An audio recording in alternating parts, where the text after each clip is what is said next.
It is very surprising कि blood being the important thing in our body और फिर भी हम इतने इग्नोरेंट रहते हैं। नहीं, कई बार अनीमिया जो हीमोग्लोबिन कम हुआ है, अनीमिया है, वो कारण सिर्फ अपने लाइफस्टाइल से नहीं है। What are the different types of anaemia that you see? सबसे कॉमन है आयरन डेफिशिएंसी, दूसरा है विटामिन B12 डेफिशिएंसी, तीसरा है folic acid deficiency. What is it that patients often fall in the trap? So they fall in the trap of self-diagnosis. So, sir, what is CBC report and what are the counts that are important? How do we understand that? So CBC is bread and butter of any anemia. Starting point, opening batsman, आप जो कहो वो है।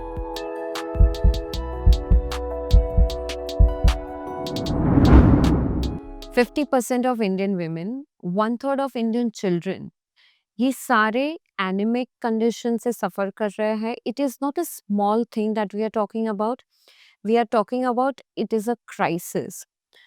It is high time कि हम जानना चाहें कि एनीमिया कंडीशन क्या होती है, इसकी इफ़ेक्ट्स क्या होती है, इमोशनल लेवल पे वो कितना हमें अफ़ेक्ट करता है, अगर वो अनट्रीटेड रहे तो उससे क्या हो सकता है। As a society, since it is a penetrated very deeply, we should know what is anemia. There cannot be anyone better than Dr. Abhay Bhave. He has been the top-notch voice in the industry when it comes to anemia and the blood disorder. Let's welcome Dr. Bhave. Hello, sir. How are you? I'm fine, thank you very much. Thank you for calling me here. Yes. So this topic is personally very much affecting me also.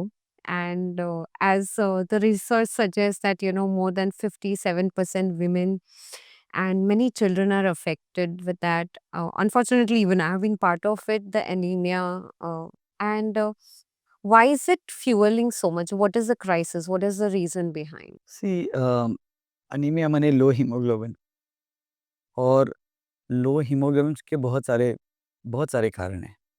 उसमें से जो आपने कहा है वो iron deficiency सबसे common है।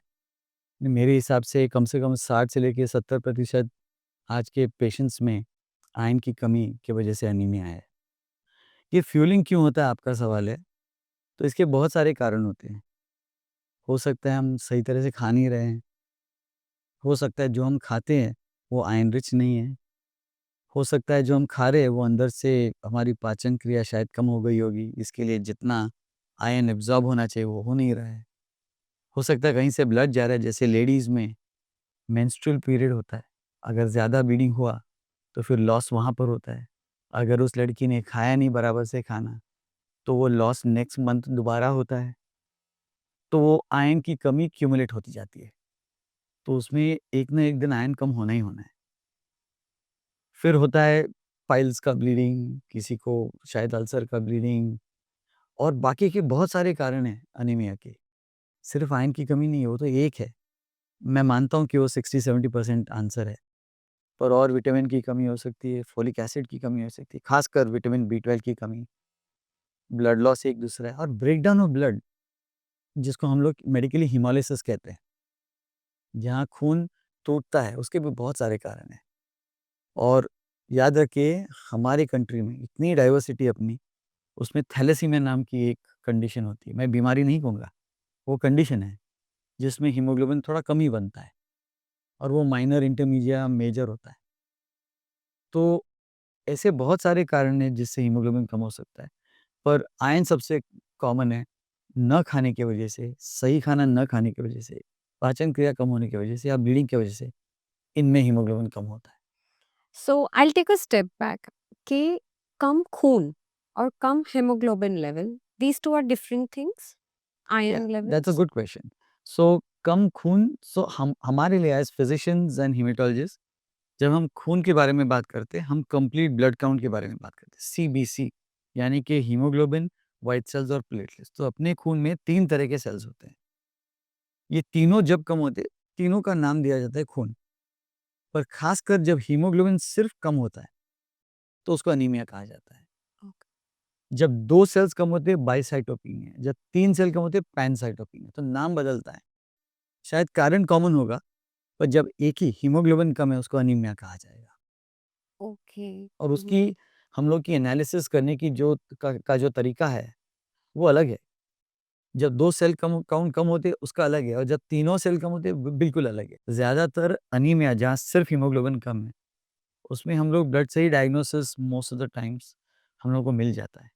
पर जैसे ही साइटोपिनियास बढ़ते हैं 2 या 3, तो हम लोग को बोन मैरो की तरफ चलना पड़ता है। तो थोड़ा-सा एनालिसिस अलग है। तो हमारे लिए स्टार्टिंग पॉइंट ये है कि सिर्फ हीमोग्लोबिन कम है या 2-3 सेल लाइन कम है। उसके बिना पे हम लोग डिसाइड करते हैं कि हम लोग को आगे कैसा बढ़ना है। तो उसके लिए सीबीसी होना ज़रूरी है। ओके। तो वहाँ से हमारी शुरुआत होती है। And what lifestyle plays a role, क्योंकि इट इज़ वेरी सरप्राइजिंग कि blood being the important thing in a body और फिर भी हम इतने इग्नोरेंट रहते हैं। Very painstaking also because the major segment of the society वो सफ़र कर रही है एनीमिया कंडीशन से। From where I see the lifestyle is one of the issue with anaemia. तो हम स्टार्टिंग सुबह उठने से या तो फिर बचपन से हम क्या ऐसी गलत चीज़ें करते हैं? What are the few habits that you might have noticed in these anemic patient which leads them to this state? नहीं, कई बार अनीमिया जो हीमोग्लोबिन कम हुआ है, अनीमिया है, वो कारण सिर्फ अपने लाइफ़स्टाइल से नहीं है, वो बीमारियों की वजह से भी होता है, और वो आपके हाथ में नहीं है। बीमारी तो कभी भी किसी को आ सकती है। तो हर बार लाइफ़स्टाइल पे ही ब्लेम करना ये भी सही नहीं है। पर ज़ाहिर है, जब ये आपने कहा है कि 60 से लेके 70% लोगों में आयरन की कमी है as main cause of anaemia, तो लाइफ़स्टाइल काफ़ी मायने रखते हैं। क्योंकि अगर हमने सही तरह से खाना नहीं खाया, वक़्त पे खाना नहीं खाया, सही तरीके का खाना, ख़ासकर अगर आप वेजिटेरियन हो तो हरी सब्जियाँ, फल-फ्रूट, नॉन वेजिटेरियन में हार्डली आयरन डेफिशिएंसी में इतना कॉमन नहीं है, 1 तिहाई होता है। सो खाना सही खाइए, वक़्त पे खाइए, और सब कहते हैं स्ट्रेस, अभी ऐसा कौन-सा शख्स है जिसको स्ट्रेस नहीं है? तो स्ट्रेस अपनी लाइफ़ की एक हिस्सा है, और स्ट्रेस में इन्फ्लेमेशन होता है। इन्फ्लेमेशन में एब्ज़ॉर्प्शन कम हो जाता है। तो सब में कुछ इनडायरेक्टली कुछ ना कुछ काम होता है, और एनीमिया बन सकता है। तो अगर हमें ट्रीटमेंट करना है तो हमें होलिस्टिकली करना चाहिए। नॉट ओनली दवाइयाँ या गोली या इंजेक्शन, लाइफ़स्टाइल में बदल, जैसे खाना, रहन-सहन में more healthy and more mind control. कल कौन जीतने वाला है? कल वो जीतेगा जिसका माइंड कंट्रोल है। फ़िटनेस तो सारे तो लेके आएँगे कहीं न कहीं से, जिम-विम जाके फ़िटनेस, फ़िज़िकल फ़िटनेस तो होगा, और जीतेगा वो जो माइंड कंट्रोल करेगा। जो माइंड कंट्रोल करेगा वो सही तरह से अपनी बॉडी को भी कंट्रोल लाइफ़स्टाइल को कंट्रोल कर सकता है। तो उसका हीमोग्लोबिन कम होने के चांसेस कम है, अनलेस उसको और कोई बीमारी हो जाए तो। फिर वो भले कितना भी मेडिटेट करे या फ़िज़िकली उनको मैनेज करे, बीमारियाँ तो हीमोग्लोबिन कम करेगा ही। तो सिर्फ़ लाइफ़स्टाइल नहीं, ये एक पूरा होलिस्टिक लुक होना चाहिए। तो जब हमारे पास मरीज़ आता है, हिस्ट्री में से एग्ज़ामिनेशन में हमको पता चलता है कि ये कौन से कंपार्टमेंट में है। मैं आपको उदाहरण देता हूँ। हीमोग्लोबिन कम होने के 3 मेन कारण होते हैं, कॉजेज़ छोड़ के। एक होता है कि आप कम हीमोग्लोबिन बना रहे हो, इसको प्रोडक्शन कहते हैं। दूसरा, आप बना तो रहे हो, पर वो बनने के बाद नष्ट हो रहा है, डिस्ट्रक्शन। तीसरा है, आप बना रहे हो, नष्ट नहीं हो रहा है, पर ये शरीर से बाहर जा रहा है, लॉस। तो जब मरीज़ हमारे सामने आता है, हमारे केबिन में आता है, तो हमारी सोच होती है कि इसको कौन से कंपार्टमेंट में डालूँ? प्रोडक्शन, डिस्ट्रक्शन और लॉस। उस हिसाब से जैसे वो आंसर देता जाएगा, सिम्पटम्स बताते जाएगा, हम उसका एनालिसिस करते रहते हैं। हमारे दिमाग में बॉक्सेस है, टिक बॉक्सेस है, कि ये कौन से कंपार्टमेंट में आ रहा है। और अगर फिट नहीं हो रहा है तो हम लोग पूछते हैं कि भाई ऐसा है, वैसा है। तो हिस्ट्री टेकिंग हमारे लिए बहुत मायने रखती है, उससे हमको पता चलता है कि कौन सा कंपार्टमेंट में। और ये जानना क्यों ज़रूरी है? क्योंकि कारण अलग है, हम्म। टेस्टिंग अलग है, देयरफॉर ट्रीटमेंट अलग है। तो when we are looking at all these things, we are trying to analyse इसका लाइफ़स्टाइल का प्रॉब्लम है या बीमारी का प्रॉब्लम है। क्योंकि अगर इस शख्स को बीमारी का प्रॉब्लम है, तो लाइफ़स्टाइल बदलने से कुछ नहीं होने वाला है। अच्छा। डायग्नोसिस करके अंडरलाइन जो प्रॉब्लम है, उसका ट्रीटमेंट करो, और ऑटोमैटिकली हीमोग्लोबिन बढ़ने वाला है, भले उसका कुछ भी लाइफ़स्टाइल हो। ओके। सो ये हमारे लिए ना होलिस्टिकली जानना बहुत ज़रूरी होता है। हम्म। What are the different types of anemia that you see? या so anaemia, if you see production, destruction and loss commonest, मैं आपको बोलता हूँ कम्युनिटी में क्या कॉमन है। सबसे कॉमन है आयरन डेफिशिएंसी, दूसरा है विटामिन बी 12 डेफिशिएंसी, तीसरा है फोलिक एसिड डेफिशिएंसी। जब तीनों इकट्ठा होते हैं, जो आम तौर पे होता है, इकट्ठा होते हैं, तो उसको न्यूट्रिशनल एनीमिया कहा जाता है। सबसे कॉमन ये है। और कई बार क्या होता है, सिर्फ आयरन को ट्रीटमेंट दिया जाता है, बी12 और फोलिक एसिड को भूला जाता है। तो आज हम जब ट्रीटमेंट करते हैं, तीनों को ट्रीटमेंट एक साथ करते हैं, ताकि तीनों का ट्रीटमेंट हो जाए और सही तरह से हीमोग्लोबिन बढ़े। तो ये एक कारण होता है। दूसरा है कि थैलेसीमिया, जो हमारे इंडिया में, भारत में थैलेसीमिया काफ़ी कॉमन है, खास करके कोई कम्युनिटीज़ में। उसमें माइनर में हीमोग्लोबिन 9 और 11 के बीच में ही होता है आमतौर पे। तो ये सारे एनीमिक है, फाइन है, हेल्दी है, पर नंबर के हिसाब से एनीमिक है, क्योंकि उनका अंदर का बोन मैरो का मैच फिक्स हो गया है। वो हीमोग्लोबिन बढ़ेगा नहीं, 9 और क्या 11 के बीच में ही रहेगा, भले वो जितना खाए, वो बढ़ने नहीं, वो They genetically have program low immunity also? नहीं, there is no low immunity in Not thalassaemia, low. No. Oh. So ये हो गया थैलेसीमिया। और अगर वही थैलेसीमिया मेजर है, तो 6 महीने की उम्र में ही डायग्नोज हो जाता है, क्योंकि उनको बार-बार खून लगता है। फिर तीसरा आता है कि आप में ब्रेकडाउन हो रहा है, इम्यून हिमोलिसिस, G6PD डेफिशिएंसी। फिर आते हैं बोन मैरो प्रॉब्लम, जैसे कैंसर है, एप्लास्टिक एनीमिया है, पीएनएच है, aplastic anaemia, pure H cell aplasia, बहुत सारे। तो हमें ना वो छलनी होती है ना, उस हिसाब से हम लोग को हिस्ट्री और फिजिकल एग्जामिनेशन हम लोग को देखना पड़ता है हम कहाँ हैं, कि हम सादा सिंपल अनीमिया है या बोन मैरो का प्रॉब्लम है। अब मैंने कहा सादा सिंपल अनीमिया, ये कभी-कभी हम लोग को धोखा देता है। मैं एक बताता हूँ, एक लड़का आया था 27 साल की उम्र, आयरन डेफिशिएंसी एनीमिया, उसके डॉक्टर ने डायग्नोज किया था। हीमोग्लोबिन बढ़ के दोबारा कम होता था। इसके लिए मेरे पास भेजा कि कहीं कुछ और मिस हो रहा है या कुछ और करना चाहिए। तो आयरन की कमी तो टेस्ट से साबित हो गई थी, तो उसमें कोई शक नहीं था। इसको ट्रीटमेंट देके हीमोग्लोबिन बढ़ता ज़रूर है, पर घट क्यों रहा है दोबारा? तो उसके लिए हमने उसकी एंडोस्कोपी की। एंडोस्कोपी में उसके कोलन में कैंसर निकला। अब लकीली फॉर हिम, वो कोलोनोस्कोपी करके डायग्नोसिस जो हुआ, ऐसे वक़्त पे हुआ कि सिर्फ़ सर्जरी से उसका काम हो गया। उसको आगे कीमोथेरेपी की ज़रूरत नहीं पड़ी। तो आप सोचिए कि एक सोच की वजह से अगर किसी का भला ऐसा होने वाला है कि डायग्नोसिस भी हो और आगे ट्रीटमेंट भी नहीं लगे और अपना काम हो गया, isn't it fantastic? So when we are seeing patients, when we are talking to them, we are seeing कि एक चीज़ बार-बार क्यों हो रही है? एक चीज़ क्यों हो रही है? या इस उम्र में क्यों हो रहा है? एक खास उम्र में ये चीज़ें एक्सपेक्टेड है, पर जैसे उम्र बढ़ती है, हम लोग को अलग-अलग कॉजेज़ के बारे में सोचना पड़ता है। तो हमारी लुक हमेशा होलिस्टिक होती है।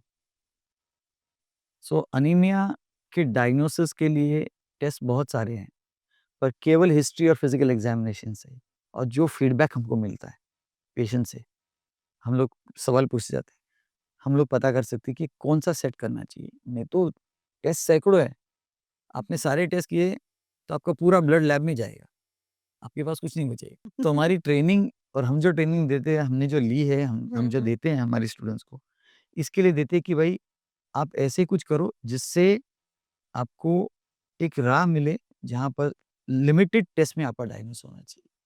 और मैं आपको कई बार बताता हूँ, मैं बताता हूँ आपको कि कई बार हम लोग सिर्फ़ सीबीसी से और एक स्लाइड जो दूरबीन के नीचे हम लोग देखते हैं, माइक्रोस्कोप के नीचे, उससे हमारा डायग्नोस हो जाता है।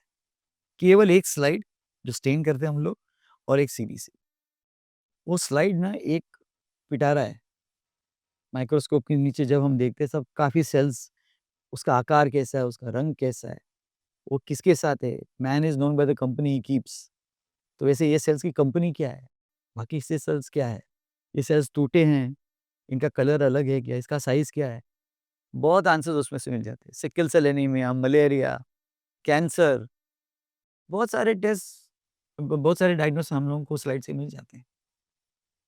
सो जब हम ये कॉम्बिनेशन देखते हैं, most of the times confidence हमारा बहुत ज़्यादा होता है कि इसमें तो डायग्नोसिस 70-80% टाइम्स ब्लड में और स्लाइड में ही मिलेगा।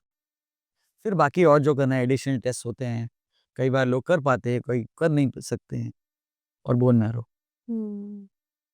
You mentioned that vitamins and a few essential minerals they play a bigger role. So vitamin B12, folic, Yes, and vitamin C. yes. How do they play role in the anemic condition?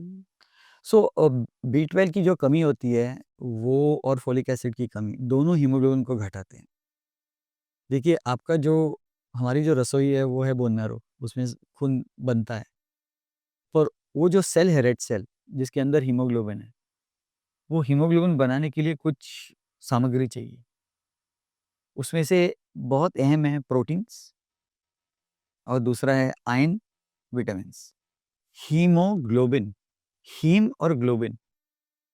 So haem और globin अलग, globin proteins होते हैं। Okay. Haem में बसता है iron, vitamin, folic acid. इन सब की जरूरत होती है डीएनए लेवल पे, तब जाके हीमोग्लोबिन बन जाता है, तब आपका हीमोग्लोबिन एक लेवल पे आता है। वैसे अपना नॉर्मल हीमोग्लोबिन अडल्ट मेल के लिए 14 से 18 होना चाहिए और फीमेल्स के लिए वो 12 से 16 होना चाहिए। और बच्चों के लिए? न्यूबॉर्न के लिए एक्चुअली न्यूबॉर्न का ज़्यादा होता है। 24 तक होता है। ओह!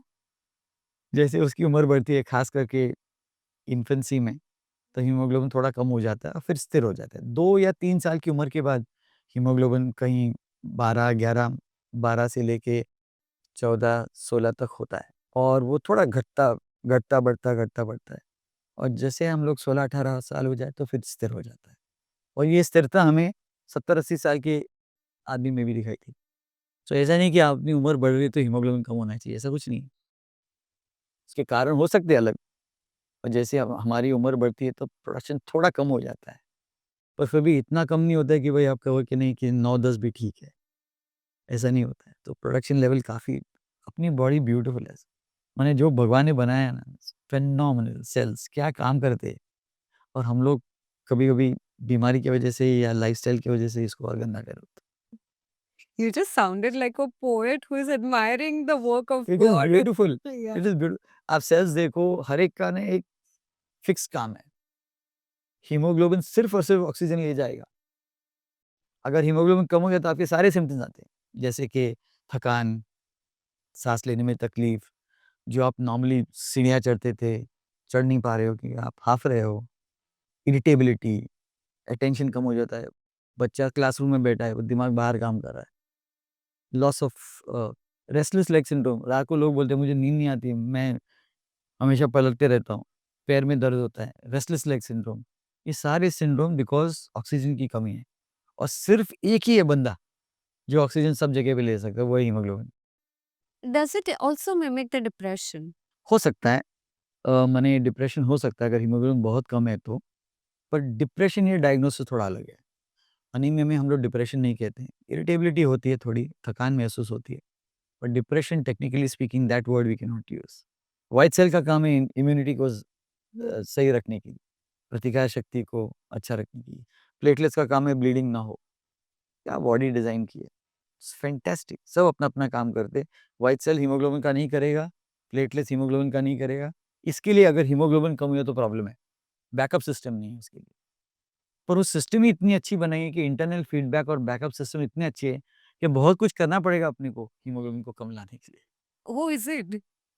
तो So इसके that लिए we must be भी vitamin doing very B12 vitamin B12 को कम होने को 6 महीना लगता है, उसका असर तब आएगा हीमोग्लोबिन पे। अपने पास इतना सारा बैकअप विटामिन बी12 का है, फोलिक एसिड का है, आयरन का उतना नहीं है। इसके लिए आयरन की कमी जल्दी आ जाती है और इसके लिए हीमोग्लोबिन आयरन की वजह से ज़्यादा जल्दी कम हो जाता Hmm. है। इसके लिए आयरन डेफिशिएंसी ज़्यादा कॉमन है। Vitamin B12 folic acid common क्योंकि अपने पास बैकअप बहुत सारा है। Okay. Wow. It is again, I'm just wondering कि जैसे आपने बताया कि थोड़ा-सा भी खून में कुछ आगे-पीछे हो रहा है, which the CBC is giving you the complete report of that. और उसमें हमें काफ़ी अंडरलाइंग कंडीशंस भी पता चल रही है। And yet we are so ignorant. Like, I remember when I used to have low hemoglobin levels, low iron levels, dizziness was the common symptom that I used to suffer. It was like a brain fog, continuously you're dizzy. The first thing that I would do is open the Glucon D, and I would survive on Glucon D with 3-4 glasses of Glucon D. So, what are such patterns that you see in the patients before they come to you? Because they start to self diagnose themselves, they start to self treat because they don't take it that seriously, the importance of the anemia condition. Correct, correct. So, what is it that patients often fall in the trap? So they fall in the trap of self diagnosis. आजकल आपके हाथ में mobile phone है, आपके पास internet है, आप search engines में आपके कंडीशन के बारे में सर्च कर सकते हो और काफ़ी कुछ आंसर्स आ जाते हैं, कुछ सादे हैं, कुछ डरावने हैं, बहुत सारे डरावने हैं। सो एक तो सेल्फ डायग्नोसिस नहीं करना चाहिए। आप सिम्पटम्स पूछ रहे हो तो डिज़ीनेस यस, फटीग, पैरों में सूजन, दिल की धड़कन तेज़ होना, पैल्पिटेशंस, ये सारे चिन्ह कि आपका शायद हीमोग्लोबिन कम है और उसकी वजह से आपकी बॉडी ओवर टाइम काम कर रही है, आपका बेसल मेटाबॉलिक रेट बढ़ रहा है। तो ये आपको ना सतर्क करने चाहिए कि कुछ प्रॉब्लम है। पर इसको लेके कोई डॉक्टर के पास नहीं जाता है। नहीं ज़्यादा। एक डॉक्टर महँगा है, दूसरा डॉक्टर टेस्ट करेगा, वो भी महँगी है। अगर हम सर्च इंजन पे जाके इंटरनेट से हमारा खुद का डायग्नोसिस कर लेते हो और बगल में जो अंकल है, आंटी है, भाभी है, भैया है, उन्होंने आयरन की गोली ली थी, वो ठीक हो गए, क्यों ना मैं भी ले लूँ? 60 से 70% टाइम मैं सही होऊँगा, मैं गोली ले लेता हूँ। तो ये सेल्फ ट्रीटमेंट, सेल्फ डायग्नोस और दवाइयाँ तो काउंटर पे मिल जाती है। आयरन की गोली तो आराम से मिल जाएगी। तो ऐसे में लोग खुद अपना डायग्नोसिस करके अपनी ट्रीटमेंट ले रहे हैं, ये गलत है। बगल के आदमी को कुछ हुआ है, इसका मतलब ये नहीं कि आपका अनीमिया का सेम कारण होगा। उनका अलग एज है, उनके जीन्स अलग है, वो शख्स अलग है, आप अलग हो। ऐसा कैसे हो सकता है कि आप दोनों का डायग्नोसिस हो सकता है, पर आपके सही डायग्नोसिस करने पे ही आपको सही फ़ायदा होने वाला है। अगर आपने सेल्फ डायग्नोसिस में वक़्त गुज़ारा, 2 चीज़ें होने वाली, एक तो आप ठीक नहीं होने वाले हो, नंबर 2 नौबत आ सकती है कि हॉस्पिटल में एडमिट हो जाओ, क्योंकि आपका हीमोग्लोबिन और कम हो गया, डायग्नोसिस नहीं हुआ इसके लिए। ये अपने साथ होने मत दीजिए।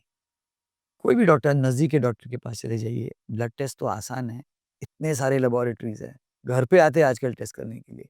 आप डॉक्टर के थ्रू राइट टेस्ट कीजिए, तो आपको डायग्नोसिस मिल जाएगी। तो फिर आपके ये सारे सिम्पटम जो आप कह रहे हो, वो काबू में आ सकते हैं। अगर नहीं आए तो इसका मतलब और कुछ चल रहा है, तो आपको शायद स्पेशलिस्ट के पास भेजना पड़ेगा, जो अलग तरीके से देखेंगे। हम लोग अलग तरीके से देखते हैं। सो हम लोग सोचते हैं कि नहीं आपने ये ले लिया, ये ट्रीटमेंट ले लिया, आपका सीबीसी तो इस तरह है, ये डायग्नोसिस नहीं हो सकता है। तो हम आपको इमीडिएटली कंपार्टमेंटलाइज़ करके सोचते हैं कि आपको क्या करना चाहिए। सिर्फ डायग्नोसिस ना करें, आप अपने डॉक्टर लोकल जो जनरल प्रैक्टिशनर है, फिज़िशियन है, उनके पास सीधे जाइए। मोस्ट ऑफ द टाइम वहाँ पर डायग्नोसिस होके ट्रीटमेंट हो जाता है। फिर उसके बाद अगर आप नहीं ठीक हुए या आपको और कोई परेशानी हो रही है, तो फिर स्पेशलिस्ट से तो आपके पास जब तक पेशेंट आता है, often because of the self diagnosis, self treatment कितना डिले हो जाता है? If you have some good patient story that you would like to share कि how the condition became critical for that patient. सो ऐसे बहुत सारे हैं, पर एक रिसेंटली जो हुआ था मैं बताता हूँ, कि ये लड़की 19 साल की लड़की थी। उसका हीमोग्लोबिन कम था। तो उसका इलाज तो सही हुआ, आयरन की कमी थी। पर आयरन की ट्रीटमेंट लेने के बाद भी इसका हीमोग्लोबिन नहीं बढ़ रहा था। तो उन्होंने और ट्रीटमेंट लिया, फिर भी वो बढ़ नहीं रहा था। अभी इसको ना 2 महीने हो चुके थे। क्योंकि सब कहते हैं कम से कम 2-3 महीने तो आयरन की गोली लेनी चाहिए उसका असर देखने के लिए। हम कहते हैं 3 साढ़े 3 हफ्ते में पता चल जाता है, इतना रुकने की ज़रूरत नहीं है। आप सही लाइन पे हो या नहीं 3 साढ़े 3 हफ्ते में पता चल जाता है। तो उसके 2 महीने हो गए। अब जो प्रैक्टिशनर था, उन्होंने सिर्फ़ हीमोग्लोबिन देखा। हुँ। मैंने कहा man is known by the company he keeps. बाकी के 2 सेल लाइन भी देखने चाहिए थे। अब धीमे-धीमे वो दोनों भी कम हो रहे हैं। तो अभी ये लड़की अनीमिया से साइटोपिनिया उसके बढ़ रहे थे। तो ये बायसाइटोपिनिया, पैनसाइटोपिनिया हो चुकी थी। तो इसका एक्चुअली बोन मैरो में खून बन नहीं रहा था। तो जब भी वो 2-3 महीने पहले डॉक्टर के पास गई थी, सिर्फ़ हीमोग्लोबिन सामने आया था, जो कम था। बाकी के 2 cell line just border line पे थे। उसने आयरन की ट्रीटमेंट ली, सोचा ठीक हो जाएगा। नहीं हुआ तो और भी वो सेल लाइन्स कम होने लगे। तब हमने डायग्नोज़ किया उसको एप्लास्टिक एनीमिया। वो पूरा अलग डायग्नोसिस, उसका ट्रीटमेंट बिल्कुल अलग है। सो मैं बताना चाहूँगा कि सेल्फ डायग्नोसिस तो मत ही करो, पर अगर रिस्पॉन्स नहीं आ रहा है, तो जल्दी टेस्ट करवा के एक एक वक़्त में करना चाहिए टेस्ट। ओह! आपने आयरन की गोली ली तो 3 हफ्ते में आपको टेस्ट करना चाहिए, हुँ, हुँ, हुँ। आपका हीमोग्लोबिन बढ़ा है या नहीं? बशर्ते आप आयरन की गोली सही वक़्त पे सही तरह से लो और आयरन की गोली सही अगर आप लेना चाहते हो, तो खाली पेट होना चाहिए। अब बहुत कम लोग खाली पेट ले सकते हैं, उससे बहुत एसिडिटी होती है, पेट में दर्द होता है और ऑलरेडी कइयों में कब्ज़ का प्रॉब्लम है, कॉन्स्टिपेशन।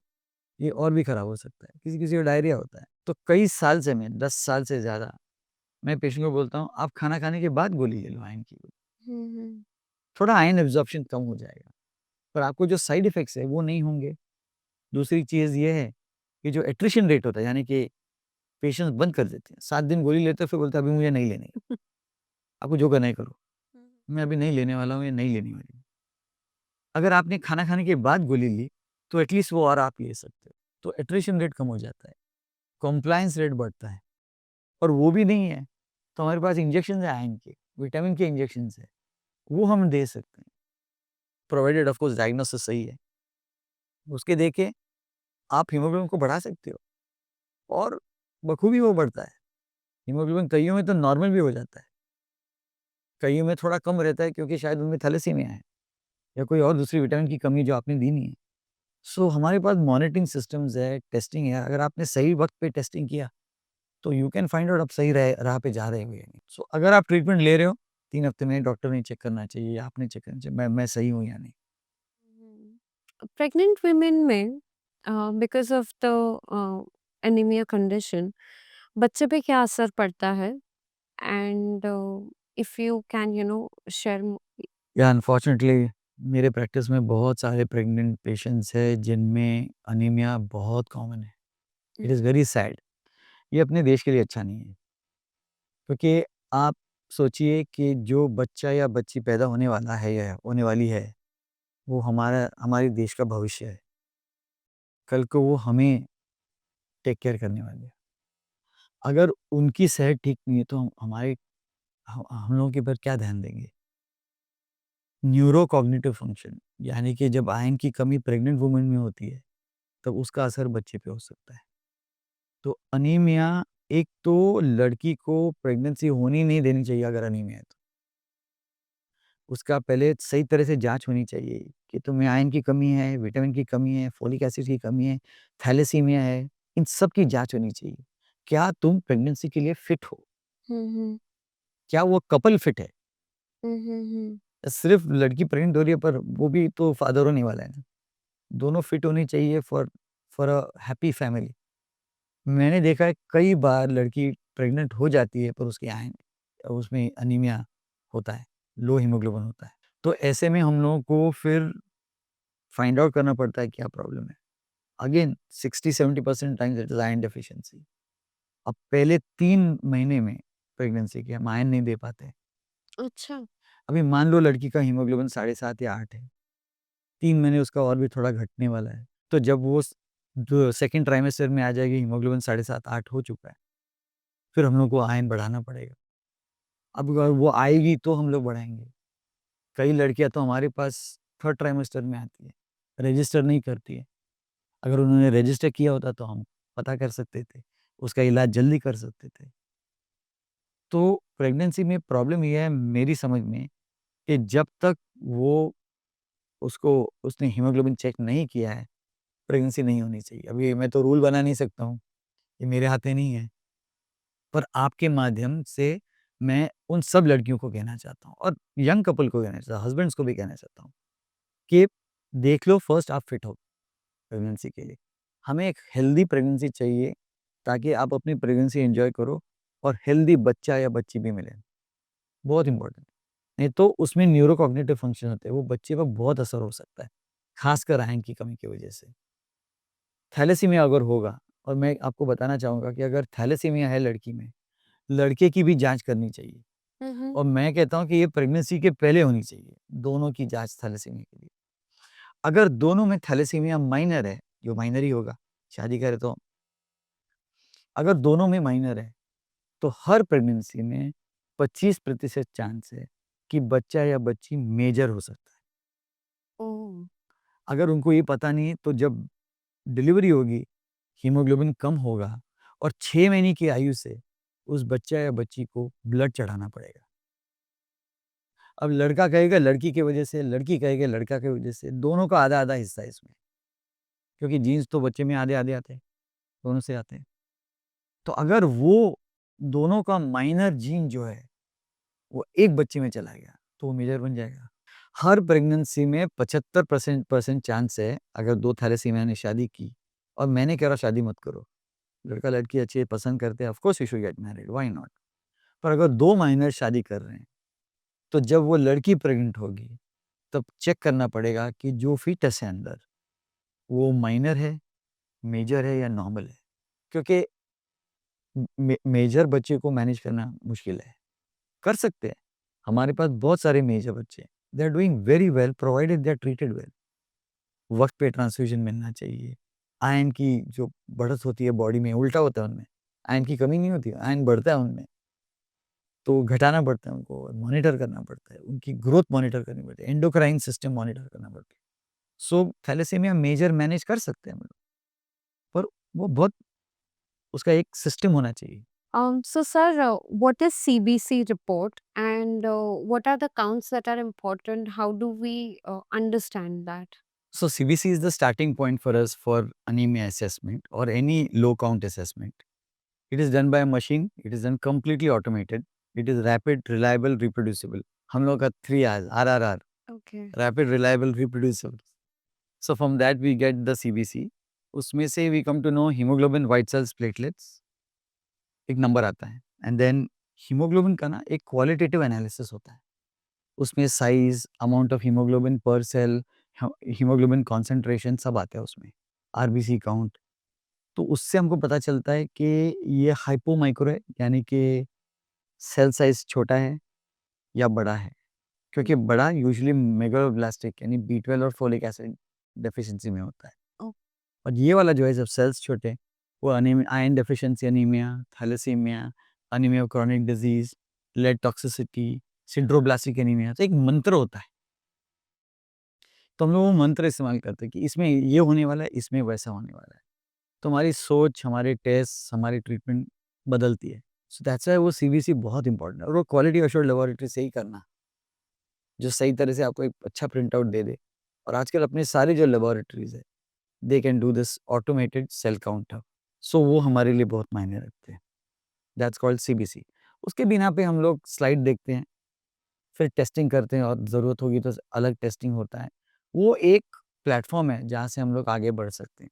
पर वो प्लेटफ़ॉर्म इतना ज़रूरी है क्योंकि वो अपना मेन गर्डल है। वहाँ से हम लोग डायरेक्ट करते हैं अपने आप को कि हम लोग को किस तरफ जाना है। तो CBC is bread and butter of any enemy. Starting point, opening batsman, आप जो कहो वो है। So I wanted to ask you, what is the choice of food that one should take care for the anemic condition? Vegetarian, non-vegetarian, and otherwise the superfoods that one can consider. So if you're looking at pure iron deficiency anemia, then iron absorption is far better in non-veg food, Okay. especially red meats. Mm-hmm. And vegetarian food iron बहुत सारा होता है, पर उसको body को intestine में ना, intestine हमारा ब्रोकर है, जो खाना अंदर आ रहा है वो प्रोसेस करके फिर ब्लड में भेजता है। तो intestine is a important broker in a body. तो वेजिटेरियन फूड को प्रोसेस करके फिर एब्जॉर्ब करना पड़ता है, क्योंकि उसका जो चैनल है एब्जॉर्प्शन का इंटेस्टाइन में, वो भगवान ने जो बनाया होगा वो अलग है। और नॉनवेज के लिए जो चैनल बना है वो डायरेक्ट। अब मुझे पूछो मत कि भगवान भगवान ने ऐसा क्यों किया कि नॉनवेज से फास्ट और वेज से। आई थिंक प्रोबेबली मैं सोच रहा हूँ कि पहले it was all grass eating, सब ग्रास ईटिंग एनिमल्स थे। एक दूसरे को नहीं खाते थे, ग्रास खाते थे। ग्रास कितना खाओ आप, तो आपका हीमोग्लोबिन बहुत ज़्यादा बढ़ जाएगा। तो एक अंदर से सिस्टम बनाई थी ताकि आप जितना भी खाओ पूरा एब्ज़ॉर्ब नहीं होगा। I am just thinking that way. So non veg का जो एब्ज़ॉर्प्शन अलग है, वेज का एब्ज़ॉर्प्शन अलग है। तो ज़्यादातर जो वेजिटेरियंस हैं उनमें आयरन की कमी या विटामिन की कमी ज़्यादा होती है। नॉन-वेज में शायद इतना नहीं होगा। जैसे मैंने कहा कि नॉन-वेज में अनीमिया 1/3 है, Mm-hmm. शायद 25-27% है। वेजिटेरियन में इट इज़ हायर। अब सारे वेजिटेरियंस को आयरन डेफिशिएंसी नहीं होती है। माने कुछ तो अच्छा खाते होंगे, सही खाते होंगे, और एब्ज़ॉर्प्शन भी अच्छा होता होगा। सो जो फूड आपको खाना चाहिए वो है ग्रीन लीफी वेजिटेबल्स। मैं आपको एक उदाहरण देता हूँ या एक हिंट देता हूँ। जो भी कुछ कलर्ड है ना, उसमें आयरन होता है। अब मैं Okay. आपको बताता हूँ क्या-क्या है। हरी सब्जियाँ सारे कलर्ड है, ग्रीन कलर है। वो आप पालक कहो, मेथी कहो, पत्ता गोभी, एक। नंबर 2, बीटरूट लाल कलर है, उसमें आयरन बहुत अच्छा होता है। खजूर, और फिर आपका आते हैं फ्रूट्स, उसमें भी है। किनोआ मालूम है आपको? किनोआ बहुत पॉपुलर है। Quinoa very good iron content. Broccoli coloured है, good iron content because green and leafy. So ये सब अगर आप फ्रूट्स या फूड्स आप खाओगे तो डेफिनेटली आप में आयरन काफ़ी अच्छी तरह से इंटेस्टाइन में जाएगा। अब कई बार हमको पेशेंट कहते हैं कि हम खा के दिखाते हैं आपको, आप हमको टैबलेट मत दो, आयरन बढ़ेगा ही बढ़ेगा। आपको मालूम है आपको कम से कम 350 या 400 ग्राम पालक खाना पड़ेगा, ऑलमोस्ट आधा किलो पालक रोज खाना पड़ेगा एक टैबलेट का असर के लिए। कौन खाएगा इतना? ओ, कौन खा सकता है इतना हर रोज? तो यस, खाना खाना चाहिए, पर वो सप्लीमेंट के तौर पे। अगर आपको आयरन की कमी है तो मेडिकेशन की ज़रूरत है।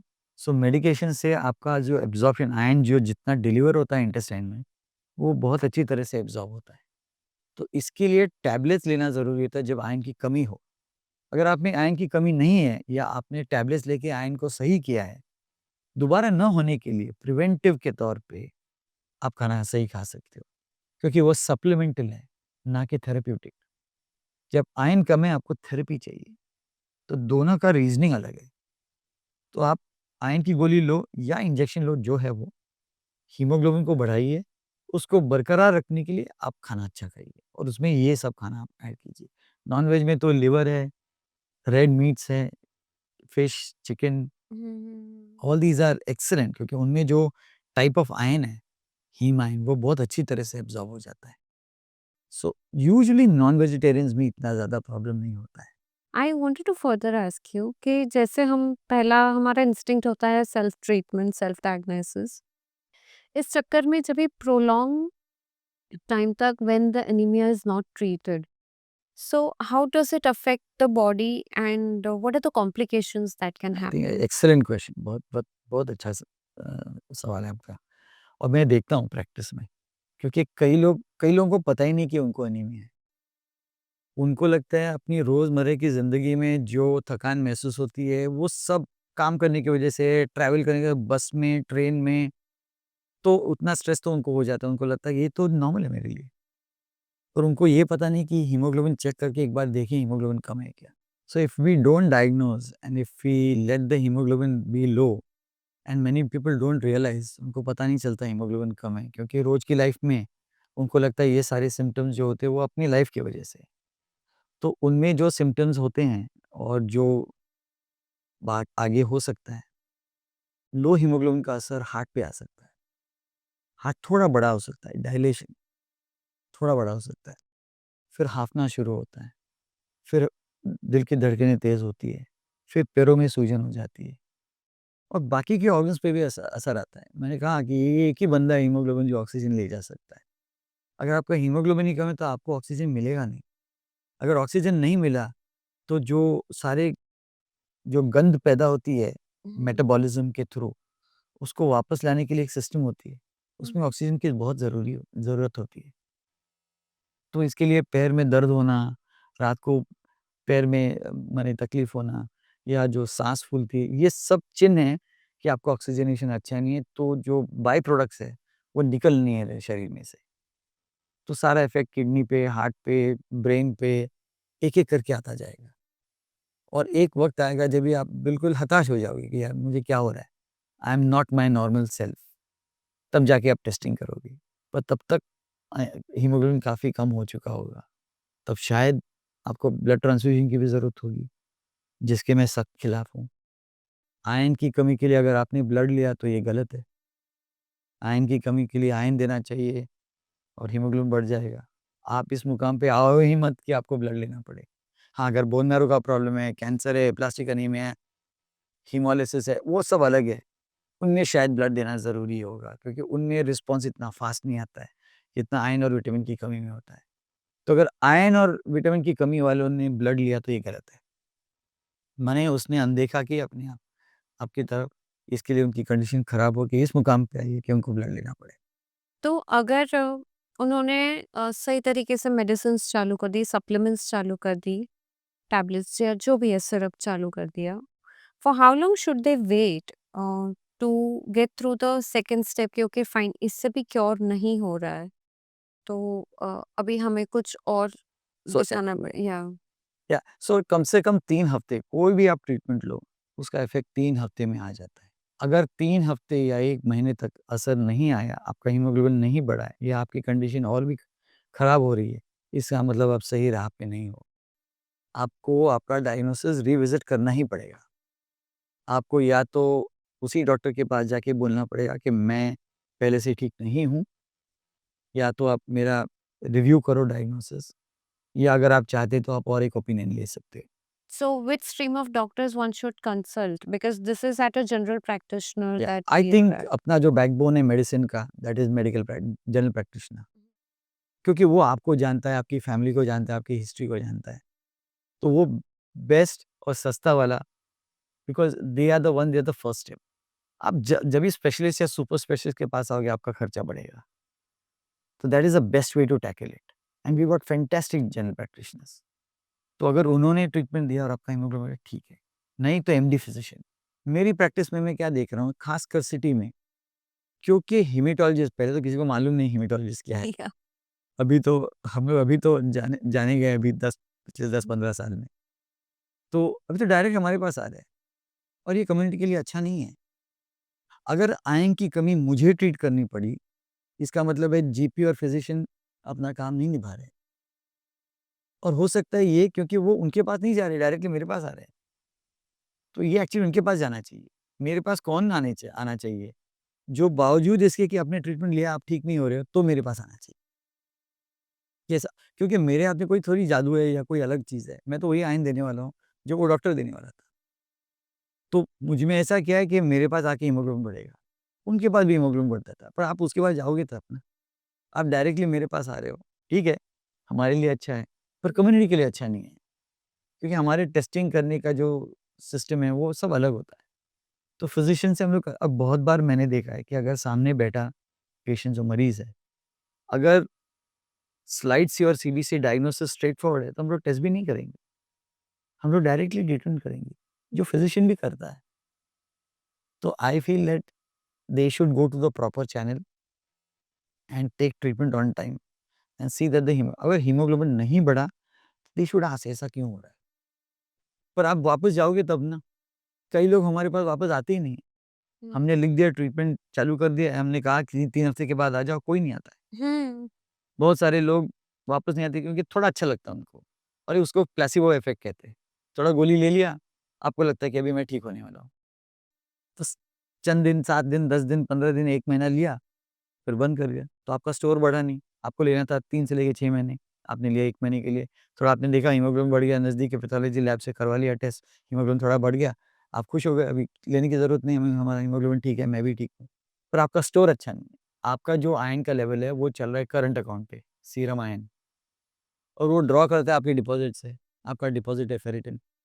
1 महीने में आपका करंट अकाउंट ठीक हो जाएगा, पर आपको 3 से 6 महीने लगते हैं डिपॉज़िट को ठीक करने के लिए। अच्छा।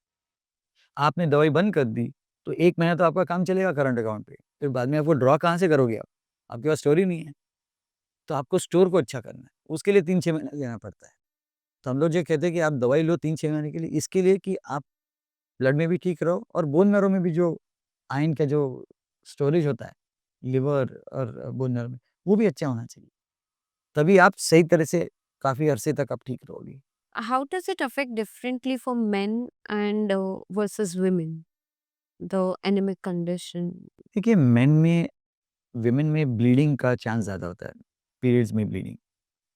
और मेट्रो सिटीज़ में तो इतना नहीं है, पर थोड़े मेट्रो सिटी से बाहर जाओ, तो जो घर की लेडी है वो लास्ट खाती है, जो रह जाता है वो खाती है, तो उसका खाना भी कम होता है। मेरे घर में मेरी वाइफ़ पहले खाती है, फिर मैं खाता हूँ। अभी उसको दिखाऊँ मत या बताऊँ मत, बट मेट्रो की लाइफ़ थोड़ी अलग है।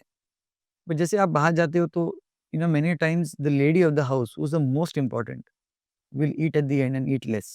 सबको खिला के फिर खाए। तो एक तो उसका खाना शायद कम हो सकता है। नंबर 2, पीरियड्स में ब्लीडिंग होता है। जनरली वो लोग बताते नहीं हैं। वो कहते हैं ये नॉर्मल है मेरे लिए। मम्मी को भी था, बहन को भी है, मुझे भी है, तो वो मैनेज कर लेते हैं। और उसमें हीमोग्लोबिन कम हो गया, फिर खाते नहीं हीमोग्लोबिन कम हो गया। अच्छा, मेल्स में पाइल्स का ब्लीडिंग हो सकता है, किसी-किसी में अंदर इंटेस्टिनल ब्लीडिंग हो सकता है, अल्सर हो सकता है। तो दोनों के कारण अलग है, पर फीमेल्स में menstrual loss is the most common and दोनों में डाइट का प्रॉब्लम है। पर ये दोनों अगर नॉन-वेज है तो इतना प्रॉब्लम नहीं होता है। मैं नहीं कह रहा हूँ कि नॉन-वेज बन जाओ, वेजिटेरियन रहो, अच्छा खाइए एंड हो सकता है आपको बीच-बीच में टेस्ट करना चाहिए। अगर पीरियड ब्लीडिंग ज़्यादा है तो डॉक्टर को मिलके वो पीरियड का ब्लीडिंग कम करवा दो, हम्म, ताकि आपको एक्सेस ब्लीडिंग ना हो। और जो बाकी का जो महीना है, उसमें आप खाइए तो हीमोग्लोबिन वापस बढ़ जाएगा, ताकि आप नेक्स्ट पीरियड्स के लिए आप तैयार हो। नहीं तो आप नेक्स्ट पीरियड में दोबारा और ब्लड लॉस होगा, आपका हीमोग्लोबिन और कम-कम होता जाएगा and you will be miserable. तो दोनों के कारण अलग होते हैं। या I also wanted to ask you कि जैसे ही पता चलता है आप एनीमिक हो, आपकी सुपरमार्केट की जो कार्ट है वो चेंज हो जाते हैं। You start buying atta high iron वाला, या तो फिर cereals you buy with a high iron, right. or there are the added iron packaged food. Fortification. Yeah. So, what is it, and how does it help, or does it really help? This is a very good question and this is ये ये सोच थी anaemia मुक्त भारत की। जब anaemia मुक्त भारत का analysis होके उसका इम्प्लीमेंटेशन शुरू हुआ, तब उनकी सोच यही थी कि हम लोग इंटरवेंशन करेंगे और 6 इंटरवेंशन है इसमें, और हम लोग करेंगे इंफॉर्मेशन एंड अवेयरनेस। Mhm. तो उसमें कहा गया था कि अगर जो मिड मील जो होता है बच्चों के लिए, मिड मॉर्निंग मील या स्कूल में जो मील दिया जाता है, उसको फोर्टिफाई किया जाए, कि उसमें आप ऐसा बायो इंजीनियरिंग करो कि खाने में थोड़ा आयरन ज़्यादा हो, और बच्चे वो खा लेंगे तो उनको आयरन वैसे भी मिल जाएगा। तो fortification of food is very important. खास करके अगर हम सही नहीं खा रहे हैं और अगर हमने ये खाना शुरू किया, it's good. So bio engineering is good. अभी मिलेट्स है, सो प्रधानमंत्री जी कह रहे हैं कि millets are very important for us, और हम लोग भी सहमत है, क्योंकि मिलेट्स में आयरन बहुत अच्छा होता है। उसका जो आयरन होता है वो एब्जॉर्प्शन इंटेस्टिनल लेवल पे बहुत अच्छा होता है। तो वी शुड एनकरेज मिलेट्स। 3-4 तरह के मिलेट्स हैं, और महाराष्ट्र में तो है ही है, पर ऑल ओवर इंडिया भारत में है। तो millets are very good, including millets in our diet is very, very good. तो ये इंक्लूड होना चाहिए। फिर वो कॉर्नफ्लेक्स होते हैं, आयरन फोर्टिफाइड कॉर्नफ्लेक्स होते हैं। हम लोग, I don't know if you know, but sattu होता है। सत्तू मालूम है? सत्तू चने का हाँ, फैंटास्टिक प्रोटीन कंटेंट। तो जो बंदा या बंदी आयरन के साथ प्रोटीन लेगा या लेगी, उसका एब्ज़ॉर्प्शन अच्छा हो जाएगा। हम्म, तो सिर्फ़ अगर आप खा रहे हो ना, तो सिर्फ़ आयरन लेके फ़ायदा नहीं है। उसके साथ 2 चीज़ें चाहिए, गुड प्रोटीन, क्योंकि दोनों साथ में चलते हैं, एक-दूसरे को लेके उठा के जाते हैं, और विटामिन सी। विटामिन सी भी बहुत अच्छा है, क्योंकि एब्ज़ॉर्प्शन उसका बहुत अच्छा होता है। वो पीएच बदलता है जगह का, तो एब्ज़ॉर्प्शन बहुत अच्छा होता है। तो अगर आपने विटामिन सी, आयरन और प्रोटीन का कॉम्बिनेशन लिया, ideal combination to bring up iron levels in the blood and therefore hemoglobin. So fortification is important with good iron content and vitamin C. आप नींबू भी खा सकते हम्म, हैं, गोली लेने की ज़रूरत नहीं है। आप नींबू भी, थोड़ा-सा नींबू आप चम्मच पे लेके आप आपने लिया, matter closed, wow. as simple as that. So all these natural foods, if taken properly, you don't need tablets. You won't need to see a doctor. Mhm. You can manage it on your own. Unless आपका iron और vitamin का कमी नहीं है, कुछ और problem है, तो आपको डॉक्टर के पास जाना पड़ेगा। Mhm. So these different options that are available, जो जैसे गोलियां हो गई, या तो सिरप हो गए, या तो इंजेक्शन हो गए, इस सब में फर्क क्या है, और is it just a choice of menu that you have to yourself? That's good. No, no, it's not about a science. There's a science behind this. Okay. It's a fantastic science. So मेरे हिसाब से iron tablet सस्ता, बढ़िया, टिकाऊ, मजबूत and may be सुंदर। हम्म, मैं सुंदर पे थोड़ा हिचकिचा रहा हूँ, क्योंकि कभी-कभी कब्ज़ होता है, कभी डायरिया होता है, तो उतना सुंदर नहीं होता है। तो सस्ता, बढ़िया, मजबूत डेफ़िनिटली। भारत के लिए oral iron tablet is the best, उसमें कोई शक नहीं। बशर्ते आप सही तरह से लो, और वो कंटिन्यूअस लो, 3 से लेके 6 महीने तक लो। चेक करते रहिए कि हीमोग्लोबिन बढ़ रहा है कि नहीं। आयरन, अलग-अलग आयरन के प्रिपरेशंस है। फ्यूमरेट है, सल्फेट है, अम, बिसग्लाइसिनेट है, अमाइनो एसिड कीलेट्स है, सुक्रोजोमिल आयन है, बहुत सारे हैं ऐसे। आप अपना हमारा एक किताब होता है फार्माकोलॉजी का, 120-140 प्रिपरेशंस है। पर अगर आप बावजूद इसके कि आप कंप्लायंटली यानी कि सही तरह से आप ले रहे हो गोली और आपको जेन्युइनली प्रॉब्लम हो रहा है, आप इंटॉलरेंट हो, या आपने लेने के बाद भी हीमोग्लोबिन नहीं बढ़ा है, तो इसका मतलब ये असर नहीं कर रहा है। तो ऐसे में हम लोग इंजेक्शन देते हैं। पुराने ज़माने में 15 साल पहले हम लोग इंट्रामस्कुलर इंजेक्शन कमर में ही देते थे। मैंने वो 15 साल हो गया दिया नहीं अभी तक।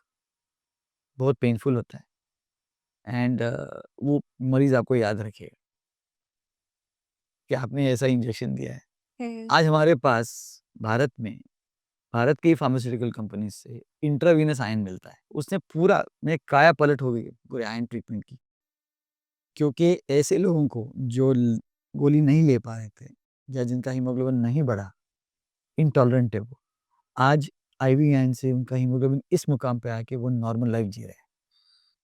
और वो इंजेक्शन के हफ्ते में 1 बार 2 हफ्ते के लिए दिया जाता है। अच्छा। फेरिक कार्बोक्सी माल्टोज एक कंपाउंड है, आयन आइसोमाल्टोसाइड दूसरा कंपाउंड है, और याद रखिए ये दोनों प्रेगनेंसी में भी इस्तेमाल कर सकते हैं, सेकंड और थर्ड ट्राइमेस्टर में, पहले में नहीं। तो आज अगर आयन डेफिशिएंसी प्रेगनेंसी में होगी तो हम इंजेक्शन द्वारा हीमोग्लोबिन को तुरंत बढ़ा सकते हैं। तो इंजेक्शन वर्सेस टैबलेट्स का एक साइंस, एक गणित होता है, जिसमें हम लोग कह सकते हैं कि भाई आप ले लो, और कई पेशेंट्स कहते हैं मुझे इंजेक्शन नहीं लेना है, मुझे हॉस्पिटल का मुँह नहीं देखना है। ठीक है, आप गोली ले लो। और बहुत सारे जो कहते हैं मैंने आयन की गोली ली है, मुझे वो मंज़ूर नहीं है, मुझे आप आईवी दे दो। तो हमारे पास दोनों तरह के लोग आते हैं, मरीज़ आते हैं। हमको देखना है कि उनको किससे फ़ायदा होने है। ये फाइनली अपने को हीमोग्लोबिन बढ़ाना है। वो गोली किस कंपनी की हो या इंजेक्शन किस कंपनी का, अपने कोई फ़र्क नहीं पड़ता है। हीमोग्लोबिन बढ़ना ज़रूरी है और तुरंत बढ़ना ज़रूरी है। क्योंकि जैसे मैंने कहा कि जितना जल्दी आप हीमोग्लोबिन बढ़ाओगे, उतनी आपकी सेहत अच्छी हो जाएगी। आपका प्रोडक्टिविटी काम में, फैमिली के साथ और भी अच्छा हो जाएगा। People who play sports professionally, क्या वो लोग अपने आयरन लेवल्स कैसे डील करते हैं? Is there some specially that they do? Not really. They have to take care of the diet. Hmm. They are not supposed to take any injections and tablets if they are not iron deficient. हम्म। पर एक बात बताता हूँ आपको, क्योंकि आपने मुझे ये पूछा है इसके लिए। कई बार मैंने देखा हीमोग्लोबिन सही होता है, जैसे लड़की में 12 साढ़े 12 है, लड़के में 13.5 है, फिर भी उनका आयन कम हो सकता है। अच्छा। उसको NAID कहा जाता है। NAID, non anaemic ion depletion. Ion कम है, इस हद तक नहीं कम हुआ है कि आपको अनीमिया हो, पर आप में आयन की कमी है। उसको और एक टर्म दिया गया है, ion ion depletion without anaemia, IDWA, ion deficiency without anaemia, दोनों एक ही मीनिंग है। तो ऐसे लोगों को आयन देना ज़रूरी है। अगर आप अभी रास्ते पे जाओ और आप 100 जन को उठा के लाओ, टेस्ट करो, उसमें से कम 20 या 30% लोगों में जिनमें हीमोग्लोबिन अच्छा है, उनमें आयन कम होगा। तो बाहर बहुत सारे चलते-फिरते शख्स हैं, जिनमें आयन की कमी है, पर उनको पता नहीं हीमोग्लोबिन शायद ठीक होगा। पर ये आयन डिप्लीशन है। अगर आप इसको ट्रीट नहीं करोगे, तो यही बंदे आपके पास बाद में आएँगे एज़ पेशेंट्स, क्योंकि उनका हीमोग्लोबिन कम हो गया है। तो आप जो एथलीट्स के बारे में कह रहे हो, अगर उनमें आयन की कमी है, भले उसका हीमोग्लोबिन अच्छा हो, पर आयन कम है, तो उनको आयन लेना ज़रूरी है, ताकि वो हीमोग्लोबिन लेवल एक और अधिक लेवल पे आ जाए।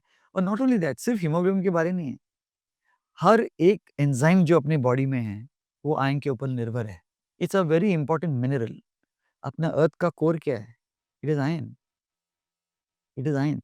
तो अपने अपने ज़मीन में, अपने ग्राउंड में आयन की बहुत सारी मात्रा है। तो वो आयन हर एक शख्स में, हर एक माइक्रो ऑर्गेनिज़्म में भी होना चाहिए। इतनी वैल्यू है उसकी। तो सिर्फ़ हीमोग्लोबिन नहीं, बाकी के जो बॉडी के एंजाइम्स है, हिस्से-पुर्ज़े सबको काम करना है, उनको आयन की ज़रूरत पड़ती है। तो ऐसे में अगर हीमोग्लोबिन नॉर्मल है पर आयन कम है, तो आयन लेना ज़रूरी है, और एथलीट्स में ऐसा हो सकता है, लेना चाहिए उनको। Wow, that's amazing again. I mean, hats off to you. You, in spite of being a blood disorder specialist, you are investing so much of time अरे into but the anaemia is a blood awareness. Disorder. Yeah, but I mean, beyond that, also the complications, the level at which you handle. Yeah, because this is a important problem for a country. Not only a country, for Asia. ये problem India का ही नहीं है, भारत का नहीं है, Asia का है। Asians इसमें फंसे हुए हैं और हम्म, क्यों मालूम नहीं, and why we are not coming out. जब हमारे पास खाना है, गोलियां है, इंडियन भारत के बनाए हुए, because of the Southeast Asia and everywhere, because they too eat a lot of non-veg. उनमें भी है, सब में अलग अलग कारण होते हैं, Okay. तो it's common. World wide population 1 billion के ऊपर है अनीमिया का, वेस्ट में भी। आप ऐसा मत सोचो कि वेस्ट में नहीं होता है, अमेरिका, यूरोप, यूके, सब में आयरन की कमी होती है। तो it's there, it's rampant everywhere. It's just that हमारे पास पॉपुलेशन इतनी ज़्यादा है कि परसेंटेज ज़्यादा दिखता है। Yeah, it looks like epidemic then. Epidemic, या we Yeah. Don't want it to be epidemic और endemic, we have to stop. Polio निकाला, एनीमिया मुक्त भारत। अगर पोलियो आप निकाल सकते हो, एनीमिया क्यों नहीं निकाल रहे? ऐसा क्या हम लोग गलत कर रहे हैं?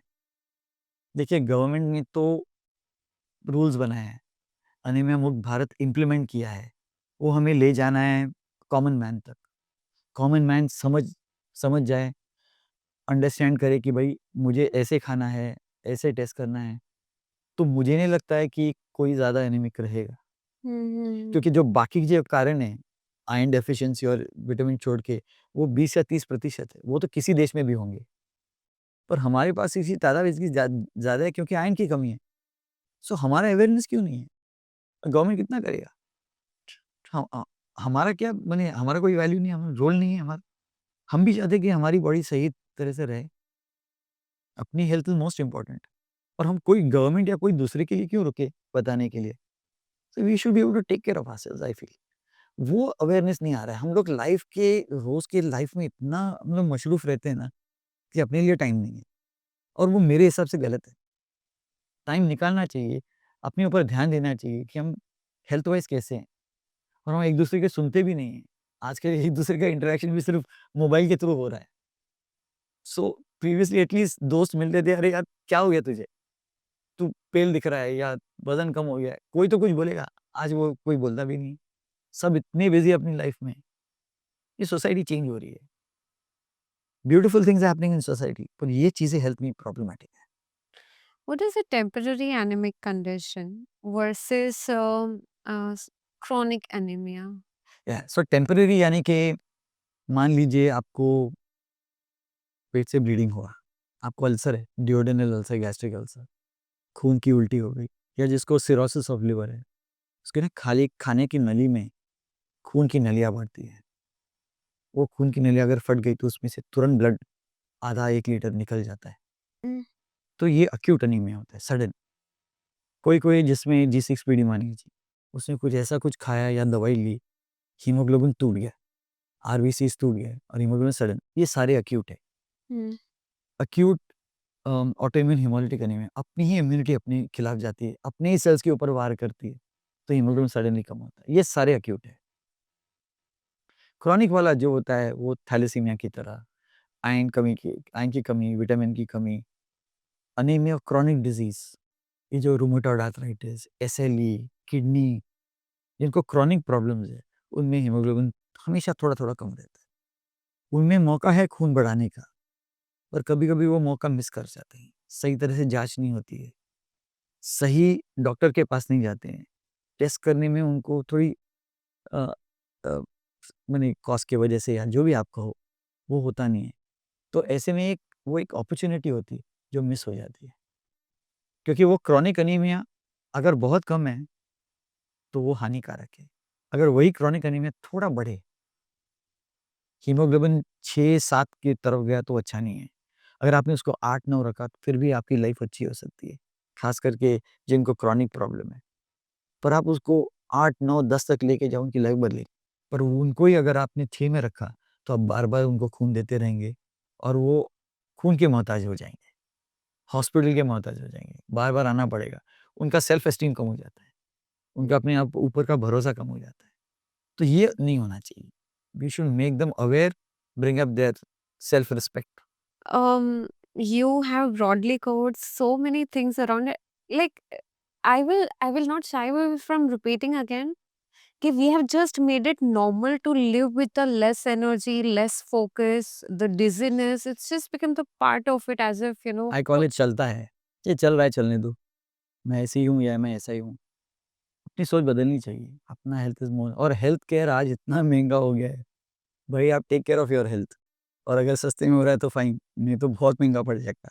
What are the dangers of the anemia not being treated on time? जैसे मैंने कहा हार्ट के ऊपर असर, खून हम्म, की रिक्वायरमेंट, ब्लड लेना अच्छा नहीं होता है। बस उनको ही देना चाहिए जहाँ पर आपके सारे सिस्टम्स फेल हो चुके हैं, या कैंसर है, प्योर एचिलोप्लाज़िया, दवाइयाँ काम नहीं कर रही हैं, तो ऑफ कोर्स ब्लड है। अभी थैलेसीमिया बच्चों को हम लोग ब्लड नहीं देते हैं क्या? उनकी आयु बहुत अच्छी होती है ब्लड लेने से। तो मैं ब्लड के खिलाफ नहीं हूँ, पर सही कैंडिडेट को ब्लड मिलना चाहिए। Right patient should get blood transfusion.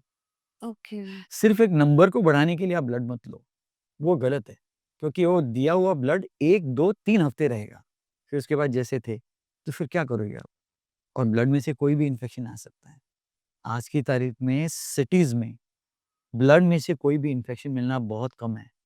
So, I also wanted to ask you कि एनीमिया जैसे आपने बताया कि 3 महीने 6 महीने में the problem should go away.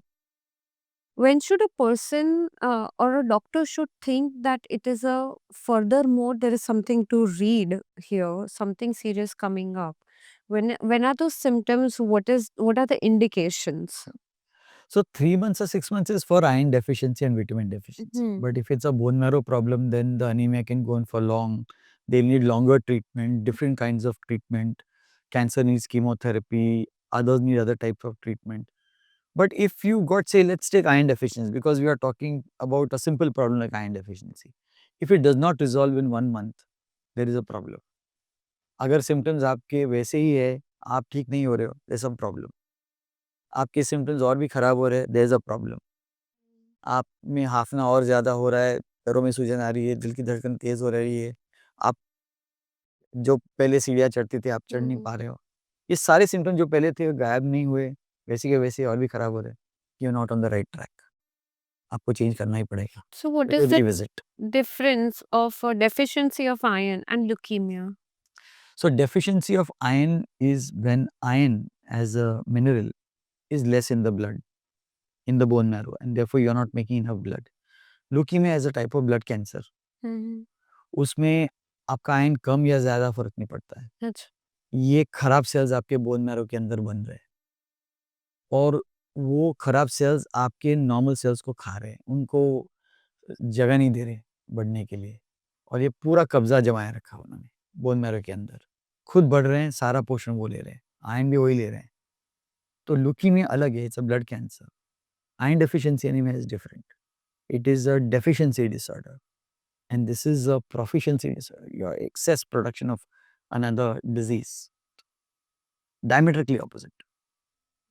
So, I wanted to ask you that can the long-term anemia be the symptoms of bone marrow? Yes, yes. So they can be, if the bone marrow is not functioning well, then anemia can remain for a long period of time. But then the history will be long. I'm Okay. hoping that एक बार diagnosis हो जाए तो anemia correct हो जाएगा, अच्छा। तो anemia रहेगा नहीं। ओह! एक बार आपने कॉज पता कर लिया तो डायग्नोसिस हो गया तो ट्रीटमेंट हो जाएगी, तो anemia निकल जाएगा। पर अगर लॉन्ग हिस्ट्री होगी तो यस, बोन मैरो में प्रॉब्लम हो सकता है। And what are the red flags where anemia is just not anemia, but there are the underlying signals Yeah, there? That's an excellent question. So अगर symptoms सारे anaemia के, पर उसके साथ ब्लीडिंग हो रहा है, नाक में से, मुँह में से, पेशाब में, पैखाने में, या शरीर पे काले नीले धब्बे आ रहे हैं, या बार-बार बुखार आ रहा है जो काबू में नहीं आ रहा है, Mm-hmm. और आपकी हालत और ख़राब हो रही है, आप बिल्कुल बेड पे आ चुके हो, आप इतनी थकान है कि आप काम नहीं कर सकते हो, ऑफ़िस नहीं जा सकते हो, आपका घर का काम नहीं कर सकते, या खुद का जो देखभाल होता है वो भी नहीं कर सकते। These are all red flags कि there is something beyond simple anaemia. Hmm. और जब हम लोग एग्ज़ामिन करते हैं, अगर जॉन्डिस है, अगर लिवर या स्प्लीन में सूजन है, या गाँठें हैं, तो हमको पता चल जाता है कि ये अनीमिया कुछ और है। इसको सही तरह से डायग्नोसिस करके उसका अलग ट्रीटमेंट करना पड़ेगा। फिर टेस्ट सारे बहुत बढ़ जाते हैं। Bone marrow test, blood test बहुत सारे होते हैं, बायोप्सीज़ होते हैं, तो उससे पता चल जाता है। So usually in the anemia treatment, doctors के साथ follow up कितना रखना चाहिए and जब तक आप अनीमिया से मुक्त ना हो तब तक। okay. सो होपफुली बहुत ज़्यादा वक़्त के लिए नहीं, हम्म। बट एक बार आपका हीमोग्लोबिन नॉर्मल हो जाए, आपको डायग्नोसिस मालूम है, तो वो डॉक्टर आपको प्रिवेंटिव चीज़ें भी बता देगा। या बता देगी, और उससे आप अनीमिया से मुक्त रहोगे। और अगर बार-बार अनीमिया आ रहा है तो फिर आपको सोचना पड़ेगा कि ऐसा क्यों हो रहा है। बहुत बार हम लोग एंडोस्कोपी करते हैं। एंडोस्कोपी से पता चल जाता है कि अंदर एब्ज़ॉर्प्शन का प्रॉब्लम है या नहीं। So okay. Coeliac disease, Crohn's disease, ulcerative colitis, topical sprue, ऐसे बहुत सारी चीज़ें हैं इंटेस्टाइन में जो हम लोग पिकअप कर सकते हैं। और आपको मालूम है, अगर आयरन डेफिशिएंसी बार-बार हो रही है, तो अगर आपने गेहूँ निकाल दिया खाने से, ग्लूटेन फ्री कर दिया, तो आपका आयरन का एब्ज़ॉर्प्शन और बढ़ जाता है। Oh, is it? Wow. तो कइयों को हम कहते हैं कि आप ग्लूटेन बंद कर दो। Mhm. माने चपाती, रोटी, ये सब मैदा ऑल आउट, ब्रेड आउट, क्योंकि उससे ग्लूटेन से इन्फ्लेमेशन होता है, और वो इन्फ्लेमेशन की वजह से पेट के अंदर आयरन एब्ज़ॉर्ब नहीं होता है। Mhm. तो अगर आपने वो ग्लूटेन निकाल दिया जिसके आप खिलाफ हो, तो ग्लूटेन निकल जाएगा, तो आपका जो खिलाफ होने का जो इन्फ्लेमेशन है वो बंद हो जाएगा। तो आपका आयरन का एब्ज़ॉर्प्शन अच्छा हो जाएगा। So is this genetically modified dry wheat? Is it also no, wheat is wheat, उसमें ग्लूटेन होगा ही। आप जेनेटिकली मॉडिफ़ाई करो, कुछ भी करो, okay? रिफाइन करो, इट इज़ व्हीट, उसमें ग्लूटेन होगा ही। Okay. That's why millets are important. Oh. Yeah, Maharashtra is blessed with the ragi and the fantastic. javari and all. Jowar, bajra, fantastic. Yeah. Let's quickly start with some rapid fire that we have rapid fire. in the last segment. It's going to be very short and sweet. Does the jaggery help with the anemic condition? या, for iron deficiency, Mm-hmm. Fantastic. Okay. Eating spinach every day. Is the spinach the only source or all the green are having equal All level? green leafy vegetable, beetroots, quinoa, Mhm. broccoli, so many of them are. Okay. Is cooking in the ironware, cookware, is actually useful or it's a myth? It's not a myth, it's useful, but who does it today? Okay. It's useful, yeah. All right. It gives a good flavor also, Uh-huh. and keeps the food well heated also. Oh, you seem to be very much interested in good food. I love cooking. I enjoy cooking. Oh, really? Can the nails and other symptoms in the body can show that you have anemia, like the Yeah. nails, hair? If the nails are brittle, if there are lines, if there are breakages, that's a sign of anemia, especially iron deficiency anemia. A bald tongue, tongue is bald, flat अगर टंग होगा उसको hunters टंग कहते हैं। B12 deficiency, अगर बाल सफ़ेद है, मेरी तरह नहीं, ये एज के हिसाब से, बट सिल्वरी वाइट होते हैं ना, that is all B12 deficiency. Yeah. अगर स्किन का कलर अलग है, उसको हाइपर पिगमेंटेशन कहते हैं, B12 डेफिशिएंसी। सो चिन्ह होते हैं ऐसे, we can pick up certain things, certain. Okay. Is ice craving the sign of anemia? Of course, pica कहते हैं उसको, pica, abnormal eating habit. Mm-hmm. It is a sign of iron because of worm infestation. Oh, So very important thing I forgot to say. Deworming has to be done for every iron deficiency patient. okay. Thank you for asking this question. Yeah. Deworming is very important. Uh-huh. हम लोग कुछ भी खाते रहते हैं यहाँ वहाँ, तो worm hook worm infection the commonest, और उसमें they eat from the intestine, so blood जाता है वहाँ से, इसके लिए अनीमिया होता है, और वो आयरन डेफिशिएंसी वाला होता है।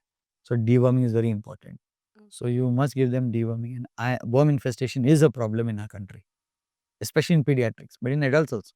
Everyone should take deworm हर 6 महीने में Acha. deworming, especially when we are eating outside and यहाँ वहाँ Okay. So what is this roadside. deworming एक टैबलेट होता है, Okay. you should take that, and that will take care of it. Okay. Mm-hmm. एक में बेंडाजोल है, albendazole है, you can take that. Okay. Very good. Wow. Um, does the milk, I mean, do we take the milk and the iron tablets together? Does it help? No, great question. No, don't do it, Mm-hmm. because milk में casein protein होता है, Okay. और casein iron को bind कर लेता है, like calcium. Calcium भी does not allow iron to be absorbed. So calcium की गोली, आयरन की गोली इकट्ठा मत लो, और milk product with iron don't take it. Mm. और केसिन आयरन को एब्जॉर्ब होने नहीं देगा, so Okay. Avoid it different times. Mm-hmm. Can anemia be the case for the anxiety and the depression? या especially if the hemoglobin is low, especially if it's not getting better, then it affects you, and anxiety and depression can be seen in that, but not in the clinical word depression, Okay. not in the clinical word anxiety. That's a Mhm. different set of Okay. diagnosis and people, but it leads to that you feel unwell, so you feel what's wrong with me, that is the anxiety, and because you can't do it gives you a depression. So that is exogenous depression. So yes, it can lead to that. What is your last word for our viewers for the anemic condition? I'll say anemia is a worldwide problem, but अपना घर देखो, is a problem in India. Bharat में इसका बहुत ज़्यादा anaemia का बहुत ज़्यादा पेशेंट पॉपुलेशन है और ये हमारी सेहत के लिए अच्छा नहीं है। अगर आपने सही तरह से डायग्नोज़ किया, ट्रीटमेंट लिया, तो आप बिल्कुल ठीक हो सकते हो। और क्या मालूम, इसको आइसबर्ग इफ़ेक्ट कहते हैं। दिखेगा कुछ और होता अंदर कुछ और है। जैसे मैंने कहा, कभी-कभी आयरन की कमी है और निकलता है कुछ सीए कोलोन। सो सही तरह से जाँच करो, सही तरह से ट्रीटमेंट लो और ठीक हो जाओ। और अगर आप बावजूद इसके कि आपने दवाई ली है, आप ठीक नहीं हो रहे हो, तो प्लीज़ रिविज़िट, डॉक्टर को कहो कि मैं ठीक नहीं हूँ। तो आपको दोबारा टेस्ट करना पड़ेगा, रिविज़िट करना पड़ेगा, दूसरा ओपिनियन लेना पड़ेगा, ले लीजिए। पर अपने आप को ठीक कीजिए। जब तक आप ठीक नहीं हो, आप उसके पीछे पड़ जाओ और एनीमिया से मुक्त हो जाओ, क्योंकि इसी से आपकी सेहत अच्छी होने वाली है और आपका आगे का लाइफ अच्छा होगा। मेरे सिर्फ़ आपके लिए नहीं है, आपकी फैमिली के लिए है, आपके दोस्तों के लिए, जो आपकी जानकारी है, जो ऑफ़िस में है, उन सब के लिए आप देखो। और आप आपका भी रिस्पॉन्सिबिलिटी है कि आप अगर आपने कुछ देखा तो you have to say. All right. Thank you so very much thank you for for today having me. for the thank you. thank you. Anaemia हमारी सिस्टम में बहुत दबे पाँव आ जाता है। It is about the meals, it is about the heavy periods, it is about our lifestyle, late nights, हमारी आदतों पे डिपेंड करता है। It is not just about हम थक जाते हैं, थकावट है, हमारी स्किन हल्की हो गई है या तो हमें चक्कर आ रहा है। It is much beyond that. अगर आपको लगता है this episode has nudged you even a little, I want you to share with your loved once.